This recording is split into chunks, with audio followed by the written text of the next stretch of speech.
Hi, welcome to Quid Pros Quo. I'm Zach, And I'm Rin. and we are continuing our string of interviewing special guests with Bo Ellsworth. Bo, tell us about yourself. Hello, I'm Bo. I am from Cedar City, Utah. I am married to my beautiful wife, Taylor, and we have three amazing daughters, Jovi, Piper, and Lily. Studied at SUU creative writing, and I now work in the wonderful world of pipe sales. So obviously, very clear connection to writing there. Obviously, putting my degree to good use. I get it. My first job out of college, I did a minor in creative writing, but my first job was lab analyst at a biology healthcare company. And now I'm an office assistant, which doesn't do anything with any of my degrees. Yeah, I work with a lot of blue collar guys, and I love, talking to them, and they're like, oh, where'd you go to school, whatever. And then it's like, yeah, I've got an arts degree. And the looks on their faces are pretty priceless. So Nice. Okay, so you mentioned you got a degree in creative writing from SUU. Mm-hmm. Tell us more about your writing path. Yeah, so I always grew up a big reader. I loved reading just about anything. My mom's got several photos of me falling asleep in this horribly uncomfortable rocking chair. And so I've always read, and I always dreamed of writing. And so in college, I had, I think, 8 majors. Maybe writing was my 9th because I couldn't figure out what I wanted. And, I always tried writing in high school, did odds and ends stuff that never went anywhere. And then finally in college, I said, you know what, I'm just gonna do it. So I just started writing, and I thoroughly enjoyed it.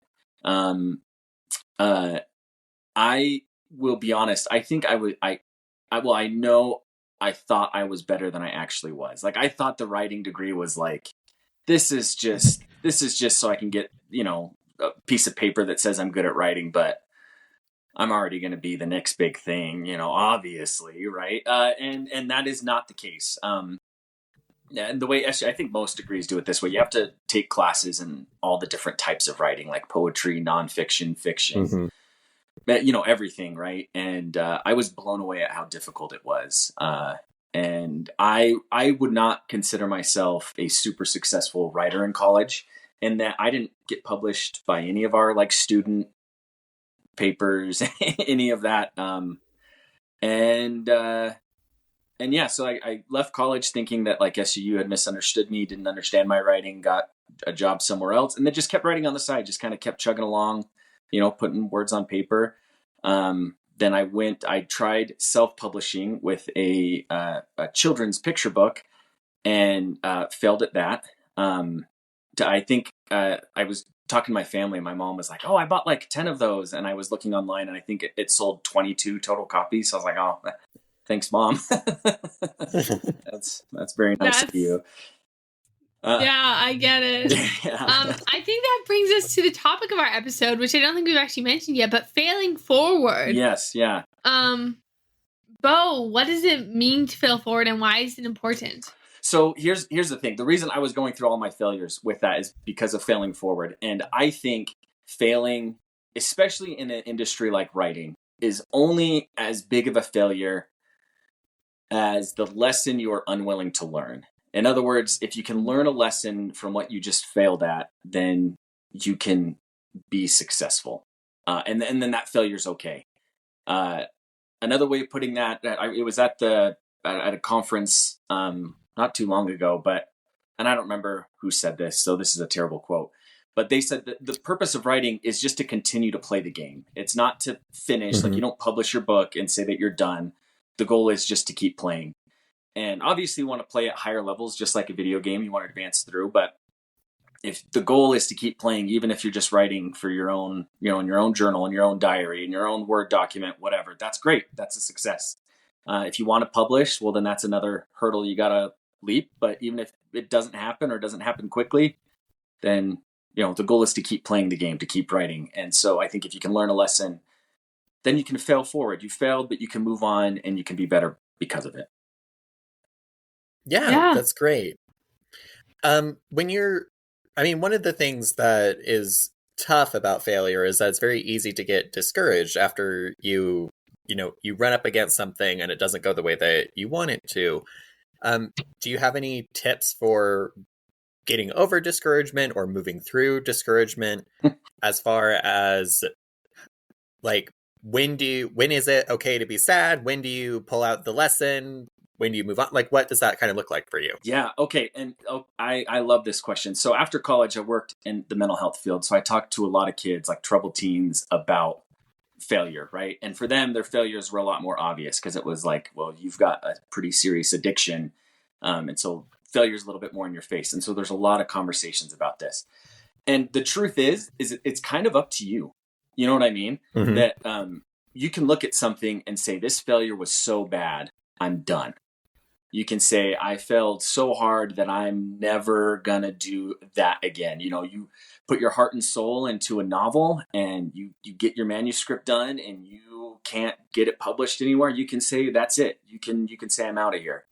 I don't recommend that most of the time. Sometimes it's like, okay, learn that this isn't for you and move on. But especially with something like writing, it's up to you. And I think it's always important to feel your feelings, to not to bottle them up, not to hide them, but to experience them, to sit with them, and to say, "Yep." And I think only in doing that can you process them. And then when you're ready, you'll feel like it's time to move on. And man, I could go on like this for hours, but I think I was going for this specific job. This has nothing to do with writing, but it's a good example of failure. I was going for this specific job, had worked 2 years in this apprenticeship, and then didn't get offered a full-time job. And I remember feeling, it was a Friday that basically I got fired. And so I was super sad Friday night. And then Saturday, I remember, I don't remember, going grocery shopping or something with my wife, and I was still pretty down. And she grabbed my arm and she looked at me. She said, "You can be sad, but you have to do something." I know it's not saying you have to get over it, but like point yourself in a direction and go. And that was a big help for me. Some people might need more than 24 hours to cope with failure, and that's fine. That's great. But I think it's really important to point yourself into a direction and, process, man, I'm really sad, feel those emotions, and then say, where am I going to go from here? Does that make sense? Mm-hmm. Yeah, for sure. It sounds very much, it kind of reminds me of Man's Search for Meaning from Viktor Frankl, where he talks about you can let the bad things that happen in your life consume you, or you can use those bad things in order to provide meaning and context inside of your life, as well as like purpose and direction. And it's very much the same thing. Yeah. And do you guys care if I use more specific writing examples? I can talk a lot. No. Zach knows we're in a writing group and he knows I can blab. So just give me a thumbs down if it's time for me to shut up. But please continue. In college, I don't think I was wrong in thinking I don't have talent as a writer. I do think I'm talented. Zach, you've read some of my stuff. You might be like, you should retire. But my problem is that I let my job, I worked nights at the time. And so I didn't have a ton of time and I was tired during the day when I was doing homework. And so I was turning in first drafts to a lot of these writing contests and a lot of these submissions and publications. And that was stupid. Nobody's first drafts are very good. Like Brandon Sanderson is releasing a lot of his prime novels, he calls them. So it's like original ideas for his novels that couldn't get published. Mm-hmm. And don't get me wrong, he's still talented, but they're kind of bad. and he markets them as a prime novel because he doesn't want people to think that this is like his best work. This is just like an idea he had for a novel he finished when he was younger.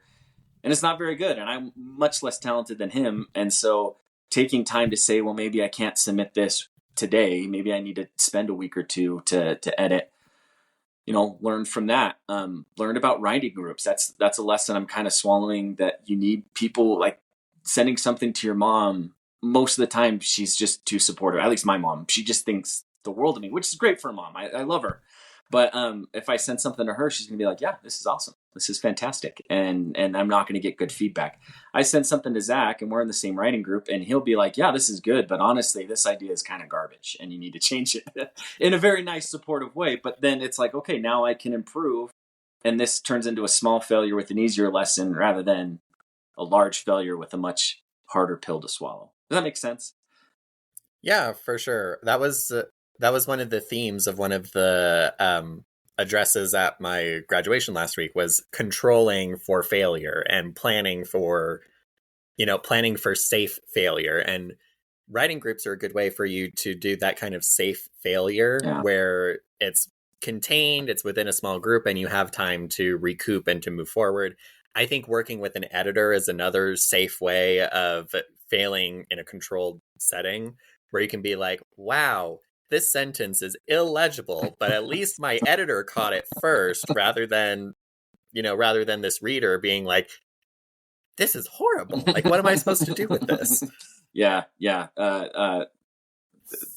My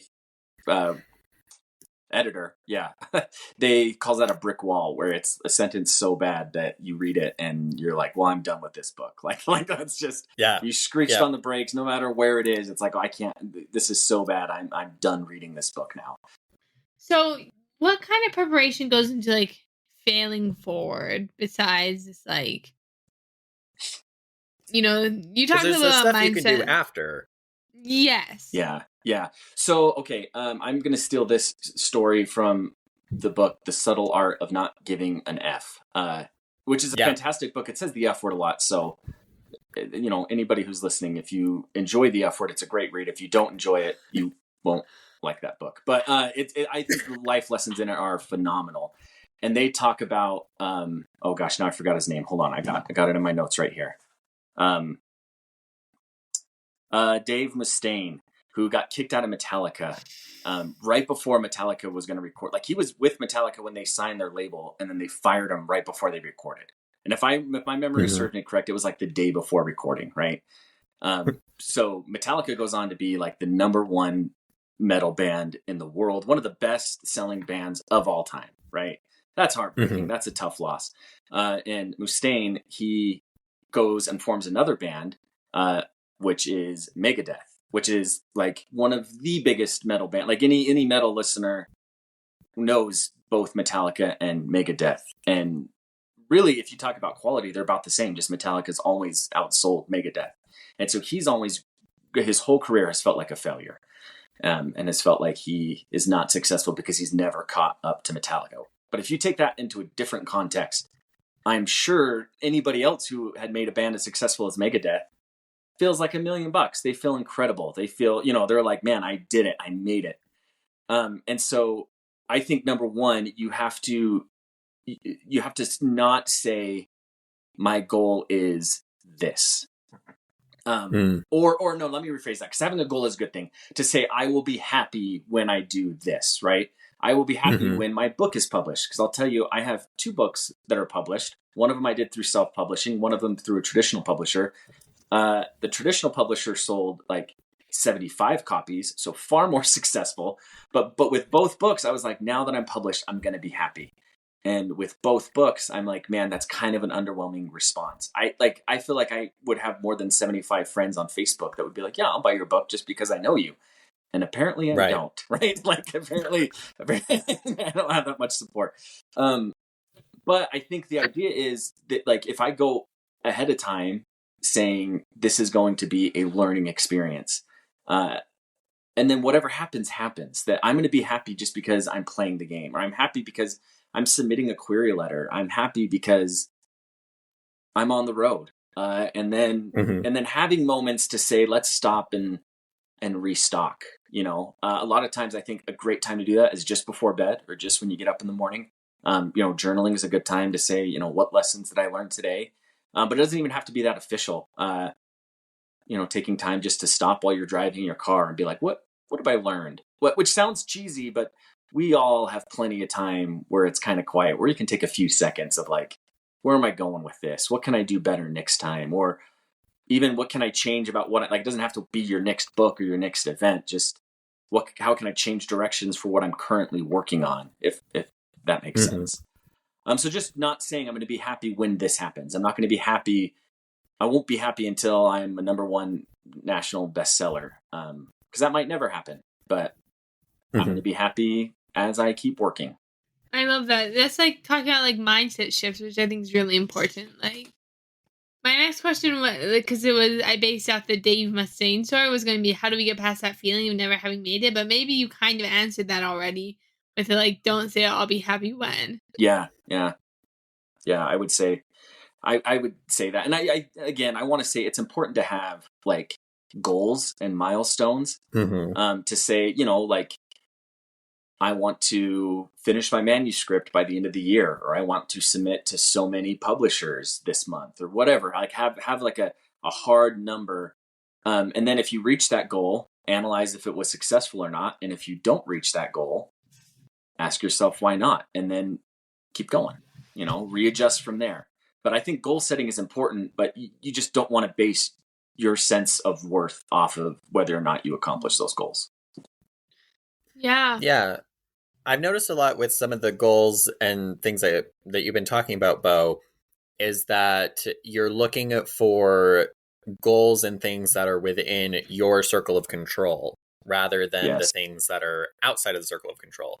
Because ultimately, you don't control whether or not somebody buys your book, but you can control, I'm going to post X number of times on social media. I'm going to do these sorts of things for my content strategy. I'm submitting this many query letters. Those sorts of things you get to control, and you are the ultimate person who decides whether that happens or whether it doesn't. Whereas the New York Times bestsellers list, you have your shadowy cabal of, editors that are making those decisions away from us. Exactly. You can't base your happiness off of what other people are doing, or your sense of success even. It's got to be, well, this is what I'm doing. This is how hard I'm working. And again, taking stock, let's just say, for example, you say, I'm going to submit 50 query letters every month. That's hard to do. First off, that's a really big number. But then let's say at the end of 6 months, you're like, I haven't gotten a single response back. Nobody wants to read from me.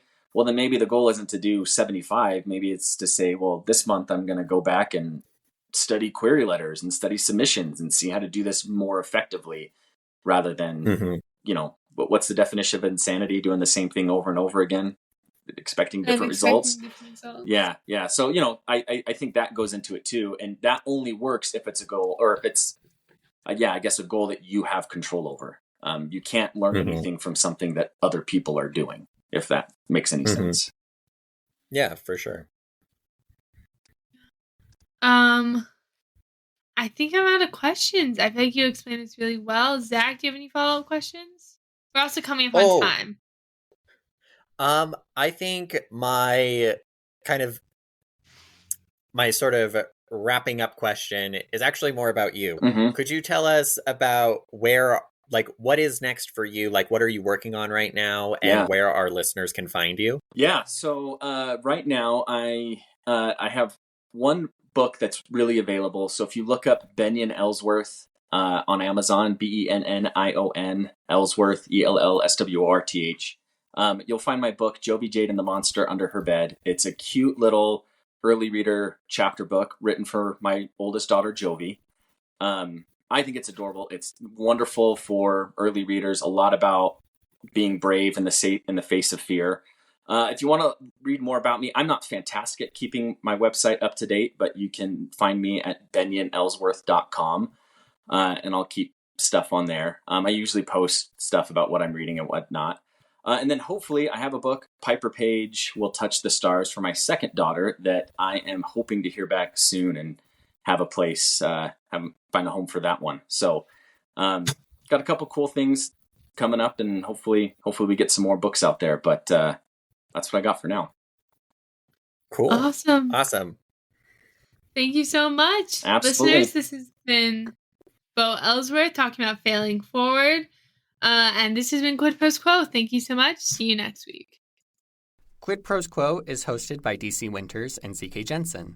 If you like this episode, be sure to leave us a rating. And if you'd like to contact us, you can email us at quidprosquo@gmail.com. For more episodes, check us out on Spotify, Apple Podcasts, or wherever else you get your podcasts.